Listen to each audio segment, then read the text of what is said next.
When we hear about behavioral science and evolutionary psychology, it can sound daunting and, worse still, far removed from our day-to-day decisions and interactions. Low on relevance, high on hyperbole. But I'm guessing you are more familiar with the tenets of behavioral science than you realize. I'm even guessing that you hold a lot of the insights into human nature in your hand twice, maybe 3 times a day. Hi, I'm Bree Williams, the Behavior Changer, and today we are going to be talking about toothpaste.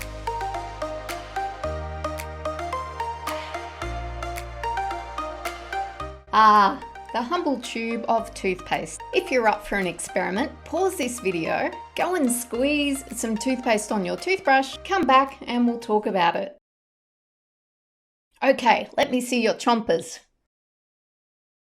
Looking good, my friend. Nice and clean. Minty fresh. So when you grabbed your tube of toothpaste and squeezed, where did you squeeze from? Probably somewhere in the middle, right? Particularly if your tube was quite full. Of course you did.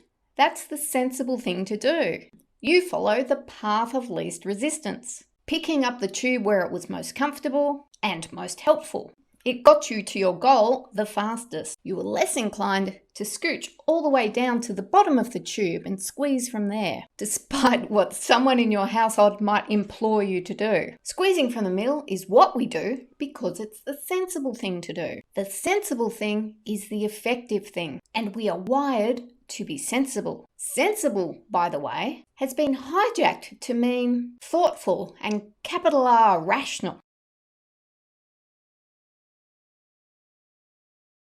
But actually comes from the Latin sensibilis, from sensus, meaning to feel. Squeezing from the middle is the sensible thing because it doesn't require much thought and gets you to your immediate short-term goal. It feels fluid. It feels good. And this is the key lesson to take into your day-to-day work and life. Humans are designed to seek ease, enjoyment, and immediacy. We want the good stuff now. We might tell others to squeeze the end of the tube, and we may even know intellectually that there are benefits for us if we squeeze the bottom of the tube more often. But that's not what we naturally do. We just pick up and squeeze. So let's talk about how to use this toothpaste principle in your work life. Here's 4 ideas to get you started. Reward has to be greater than the effort to get people to bother. People exert effort, they squeeze, if there's a payoff for doing so. Provide a clear what's in it for me before you ask anyone to do anything. Tell them what they get before what they have to give.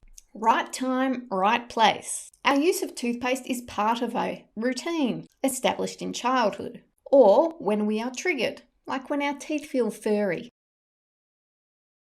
We're not interested in toothpaste otherwise. The lesson is to look for moments, events, or existing behaviors that you can build your product around when people are most receptive. Be on the path of least resistance. Be in your customer's flow state. For instance, people are more likely to swipe a call to action in the direction a product is facing because it is the path of least resistance. And don't be a bottom of the tube squeeze business. Telling people what they should do is much more difficult than making it easy for them to simply do it. Telling them to opt in, for example, is harder than making opt-in the default. If you want more specifics on how to improve your business, about designing for customers and staff who squeeze in the middle of the tube, I'd recommend becoming a Just Do This member, where I show you exactly what to do to get faster and better results for your business. Otherwise,